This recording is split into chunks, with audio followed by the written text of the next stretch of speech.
Hello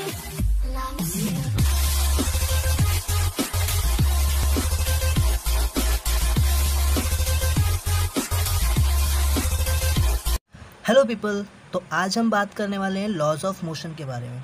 तो laws of motion में हमें लॉज पढ़ने से पहले मोशन क्या है वो समझना पड़ेगा, ठीक है। तो आज का ये वीडियो पूरा मोशन पे रहेगा। तो अगर आपको मोशन नहीं समझा है तो प्लीज़ इस वीडियो को एंड तक देखना। मैं आपको गारंटी देता हूँ कि आपको मोशन समझ में आ जाएगा। तो चलिए शुरू करते हैं, मोशन क्या है। ओके, तो जब मैं किसी स्टूडेंट से पूछता हूँ कि भाई बता मुझे मोशन क्या होता है, तो ग्रेजुअली सबका और स्टूडेंट का भी यही आंसर रहेगा कि सर कोई भी ऑब्जेक्ट ना जब मूव करता है ना तो वो मोशन में, मतलब अगर कोई एक ऑब्जेक्ट एक जगह से दूसरी जगह पर जा रहा है तो वो मोशन परफॉर्म कर रहा है। एकदम करेक्ट। तो रेस्ट क्या होता है?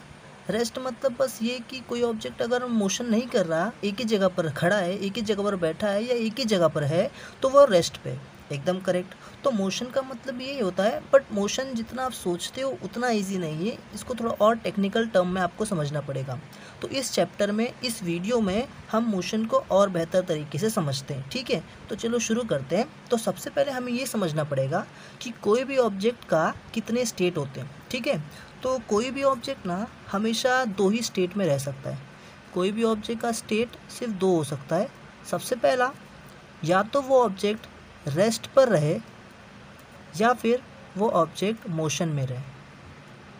अच्छा, रेस्ट और मोशन का आपको बेसिक आइडिया तो मिल गया है। अगर कोई एक ऑब्जेक्ट क्या है एक ही जगह पर है तो वो रेस्ट पर है, अगर कोई एक ऑब्जेक्ट क्या है अपनी जगह चेंज कर रहा है तो वो मोशन में। आइए ज़रा इस चीज़ को बहुत अच्छे तरीके से समझते हैं एक बेहतरीन एग्जाम्पल के साथ, ठीक है। तो चलो शुरू करते हैं।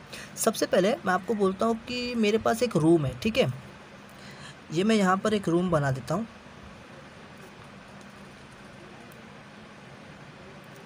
और यहाँ पर एक और रूम बना देता हूँ,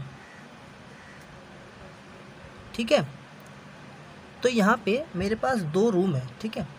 सपोज़ इस रूम के अंदर कोई एक लड़का बैठा है, रमेश बैठा है, ठीक है।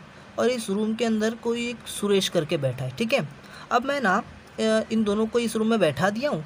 अब मैं क्या करता हूँ, मैं 10 सेकेंड बाद रिटर्न आकर देखता हूँ तो मैंने ये देखा कि यहाँ पे जो रमेश था वो अब भी इधर ही पर है, ठीक है। बट मैं जब देखता हूँ कि सुरेश क्या कर रहा है, तो सुरेश को मैं देखा, मैं यहाँ पर देखा था। जब मैं 10 सेकेंड बाद आया तो वो यहाँ पहुँच गया। तो पक्का सुरेश यहाँ से चलकर यहाँ तक आया होगा, है ना। तो उसने क्या किया, अपना पोजीशन चेंज किया। क्या किया उसने? अपना पोजीशन चेंज किया। तो ये देखकर मैं क्या बोलूँगा? एग्जैक्टली मैं ये बोलूँगा कि यहाँ पे जो सुरेश था इसने मोशन परफॉर्म किया है और यहाँ पर जो ये रमेश था ये रेस्ट पर है, ये मूव नहीं कर रहा, ठीक है। सो बेसिकली ये होता है कि अगर जो एक जगह पर होता है उसे हम रेस्ट पे बोलते हैं और जो एक जगह से दूसरी जगह पे मूव करता है उसे हम मोशन में कहते हैं। बट हमने ऐसा क्यों कहा कि ये मोशन में? सिर्फ इसलिए क्या कि ये मूव किया इसलिए? नहीं, हमें ना एक चीज़ के बारे में समझना पड़ता है कोई भी ऑब्जेक्ट को मोशन में है या नहीं ये बोलने से पहले, और उसे कहते हैं surrounding.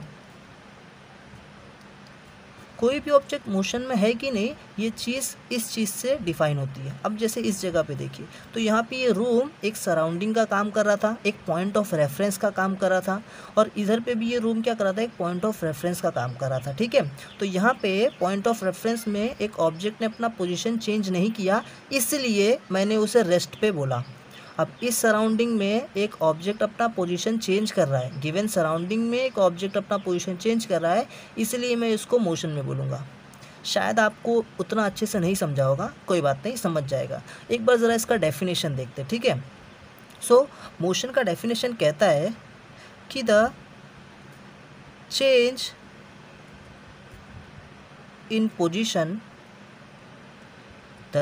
In position of an object, कोई भी एक ऑब्जेक्ट का पोजीशन चेंज होता है किसके रिस्पेक्ट में? With respect to its surrounding. With respect to its surrounding is called motion. तो अगर कोई एक ऑब्जेक्ट अपने सराउंडिंग के रिस्पेक्ट में अपना पोजीशन चेंज कर ले, एक जगह से दूसरी जगह पे चले जाए, तो उसको मोशन कहते हैं। चलो इसको थोड़ा सा और बेहतर तरीके से समझते हैं, ठीक है। तो इसके लिए मैं एक एग्जांपल लेता हूँ। मान लीजिए कि आप एक ट्रेन में ट्रैवल कर रहे हैं, ठीक है। और ट्रेन में आप बैठे हैं और आपके सामने कोई तो है। नहीं, ये नहीं, इतनी अच्छी किस्मत नहीं आपकी, आपके सामने ये है, ठीक है। अब सिंपल सी बात है, आप सामने तो देखेंगे नहीं, अब आप कहाँ देखेंगे, आप देखेंगे विंडो में।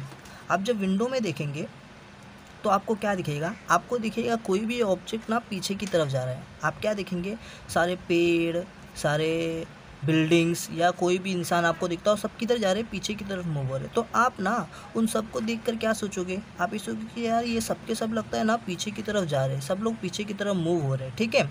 और साइमल्टेनियसली जो वो बाजू जो विंडो से आप जिसको बाहर देख रहे हो, बाहर के लोग आपको देख के सोचते रहेंगे कि यार ये तो आगे की तरफ जा रहा है, ट्रेन में बैठ कर ये आगे की तरफ जा रहा है, ठीक है क्या। अब मैं आपको क्या समझाना चाहता हूँ, मैं आपको ये समझाना चाहता हूँ कि जो मोशन है ना, ये पर्सन टू पर्सन डिफ़र कर सकता है। कहने का मतलब, अगर आपके लिए कोई एक ऑब्जेक्ट रेस्ट पर है तो ज़रूरी नहीं कि दूसरे के लिए भी वो ऑब्जेक्ट रेस्ट पे हो सकता है कि आपके लिए जो रेस्ट पर है दूसरों के लिए वो मोशन में हो।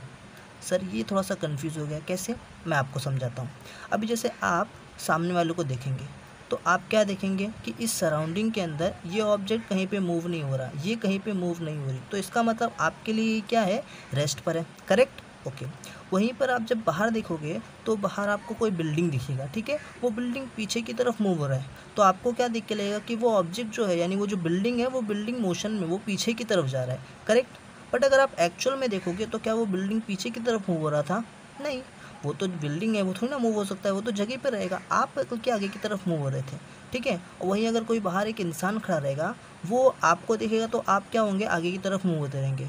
वो इंसान इसको भी देखेगा तो ये भी आगे की तरफ मूव हो रही है, मतलब उसके लिए आप लोग मोशन में हो और आपके लिए वो लोग मोशन में। आपके लिए ये रेस्ट पर है, बट वही बाहर वाले के लिए ये रेस्ट पर नहीं है, ये मोशन में है। तो हो गया ना, एक ऑब्जेक्ट किसी के लिए रेस्ट पर है तो किसी और के लिए वो मोशन में है। तो यही होता है मोशन को समझने का तरीका। ये सब कुछ सराउंडिंग पे डिपेंड करता है। अभी इस सराउंडिंग में ये आपके लिए रेस्ट पर है, वहीं आप अगर बाहर चले जाए तो आपको पूरा सराउंडिंग चेंज हो जाएगा और उस सराउंडिंग के हिसाब से ये मोशन में आ जाएगी। तो सराउंडिंग चेंज होते ही ऑब्जेक्ट क्या होता है, अपना स्टेट चेंज कर देता है। इसीलिए ऐसे कंसेप्ट को हम लोग कहते हैं रिलेटिव कंसेप्ट। क्या कहते हैं, रिलेटिव कंसेप्ट। इसीलिए मोशन जो है वो क्या है, एक रिलेटिव कंसेप्ट है, ठीक है। तो आई होप आपको ये रिलेटिव कंसेप्ट क्या है समझ में आ गया रहेगा, है ना। कोई भी चीज़, कोई भी कंसेप्ट अगर एक पर्सन से दूसरे पर्सन के लिए डिफरेंट हो रही है तो आप समझ जाइए उसको हम रिलेटिव कंसेप्ट बोलते हैं, ठीक है। अच्छा, अब मेरा एक क्वेश्चन है आपके लिए। मान लो कि आप एक पॉइंट, एक गिवन सराउंडिंग के अंदर आप पॉइंट ए पर हो, ठीक है, और फिर आप कुछ टाइम बाद मोशन परफॉर्म किए और पॉइंट बी तक चले गए। आप ए से बी तक चले गए और मैं आपसे पूछता हूँ कि बताओ आपने ए से बी तक कितना दूर तक आप गए। मैं आपसे क्या पूछता हूँ, आप ए से बी तक में कितना दूर तक गए, तो आप क्या बोलोगे, आप बताओगे हाँ मैं इतना लंबा गया, मैं 1 मीटर तक गया, मैं 2 मीटर तक गया, या मैं 3 कदम गया, 4 कदम गया, आप बताते हो ना। इस चीज़ को क्या कहते हैं, करेक्ट, इस चीज़ को कहते हैं डिस्टेंस। बट क्या डिस्टेंस सिर्फ यही होता है, आइए नेक्स्ट लेक्चर में इसको समझते हैं, ठीक है। तो तब तक के लिए बाय बाय।